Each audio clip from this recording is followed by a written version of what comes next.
Bonjour à tous et bienvenue au ISOC Global Volunteer Training Programme 2020.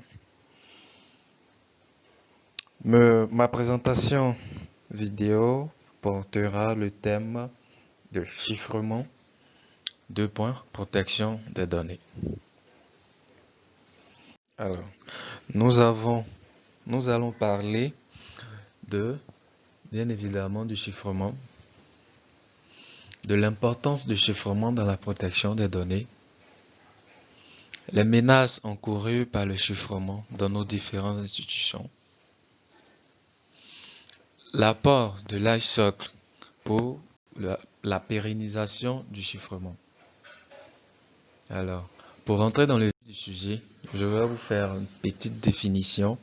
donner une petite définition du chiffrement. Le chiffrement, par définition, est un processus de brouillage ou décryptage de données afin que seule une personne disposant des moyens de les restituer à leur état d'origine puisse les consulter. Cela permet de sécuriser les données. Et il est utilisé fréquemment à la fois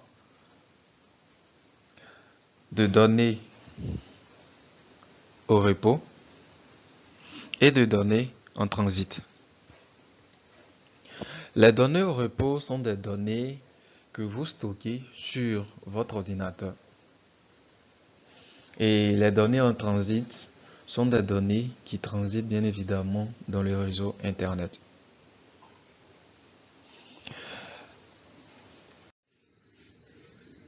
Alors, nous allons vous montrer comment est-ce que le chiffrement fonctionne par de petites images. Nous avons un expéditeur qui désire envoyer un message chiffré à une tierce personne, c'est-à-dire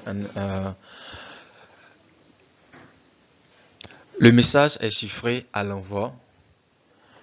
Le chiffrement permet de masquer le message envoyé de peur qu'une tierce personne puisse les intercepter. Et même s'il arrive à les intercepter, il n'a pas la clé adéquate pour pouvoir ouvrir et lire le message. Donc le message sera comme comme on l'a dit, un charabia.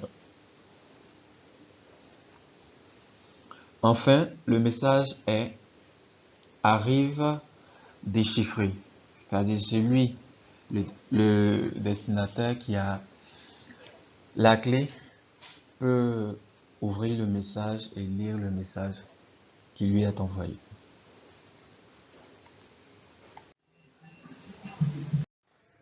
Alors, parlons maintenant de la sécurité des données. Le chiffrement s'avère être un maillon très essentiel pour la confiance sur Internet.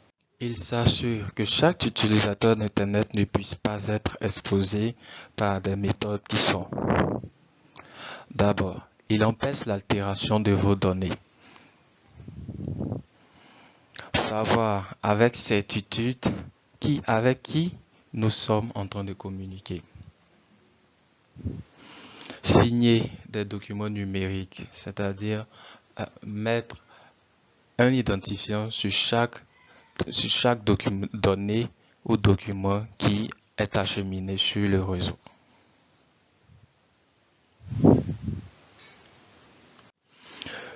Nous utilisons tous le chiffrement lorsque nous sommes sur Internet ou même sur notre ordinateur sans la connexion, sans être sur Internet.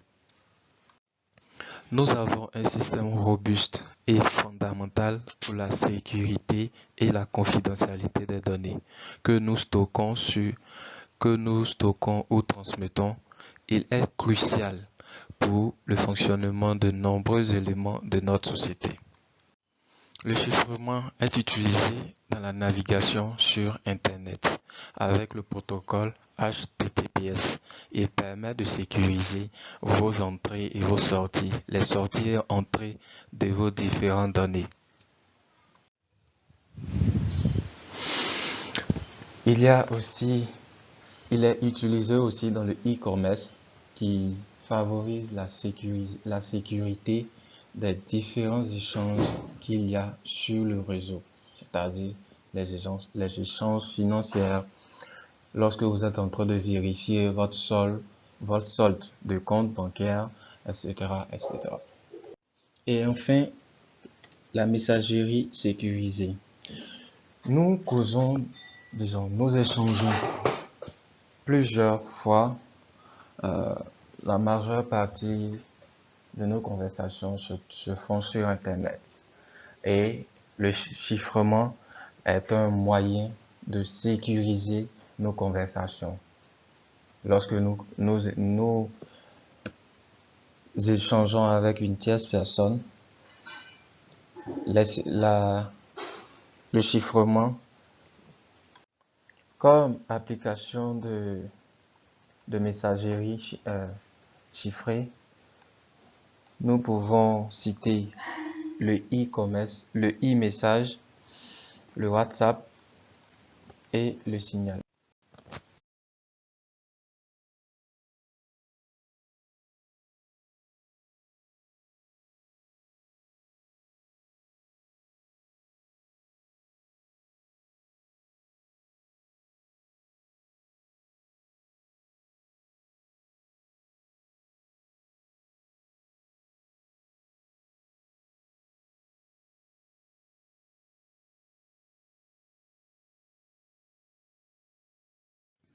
Alors, certains gouvernements et institutions telles que le FBI, la CIA et autres se plaignent du fait que le chiffrement, se plaignent de la robustesse du chiffrement, sous le motif que les forces de l'ordre n'arrivent pas à faire leur travail de renseignement, de faire leur travail, c'est-à-dire identifier les criminels, terroristes et autres personnes commettant des actes nous mettant tous en danger.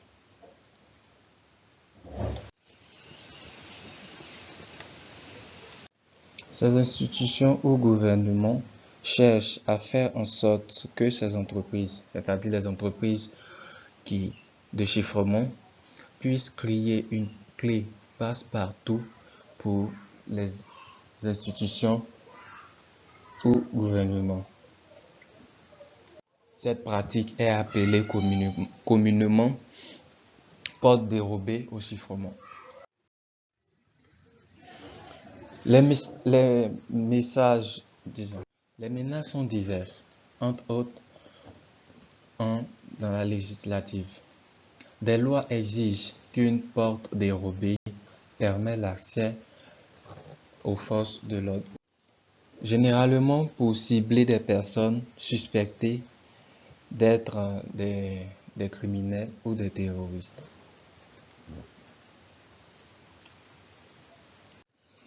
Nous avons aussi des types de menaces juridiques, tentatives d'application des lois existantes pour créer des mandats d'accès par des portes dérobées pour des forces de l'ordre.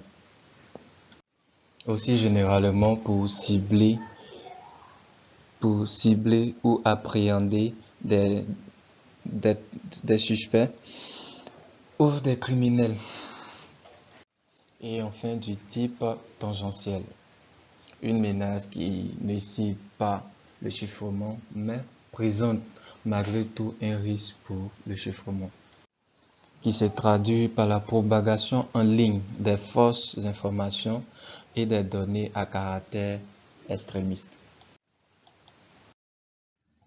Alors, donc face à toutes ces menaces que subit le chiffrement, l'ISOC se lance dans un combat noble, celui d'empêcher que le chiffrement puisse faiblir. Ensuite, L'amélioration. Améliorer l'adoption et la mise en œuvre d'un chiffrement robuste au sein de l'écosystème d'Internet. Et pour y arriver, l'ISOC ne peut pas convaincre le gouvernement d'arrêter de créer des lois ou des politiques qui menacent le chiffrement et la sécurité numérique. Pour cela, il crée une communauté de défenseurs du chiffrement qui portera notre message, à la fois dans les pays que nous ciblons et dans le reste du monde. Nous formons notamment des alliés et leur donnons des connaissances adéquates et une compétence nécessaire pour la réussite de ce projet. Nous ciblons des secteurs d'activité clés pour défendre un chiffrement robuste, recruter afin de former la communauté et de plaider en faveur du chiffrement. Nous nous entretenons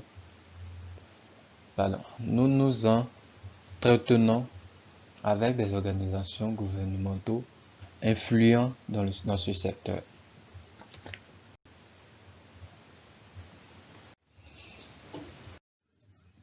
Voilà ainsi prend fin cette présentation qui portait le thème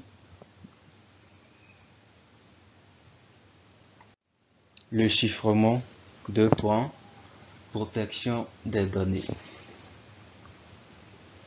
qui nous a permis de vous présenter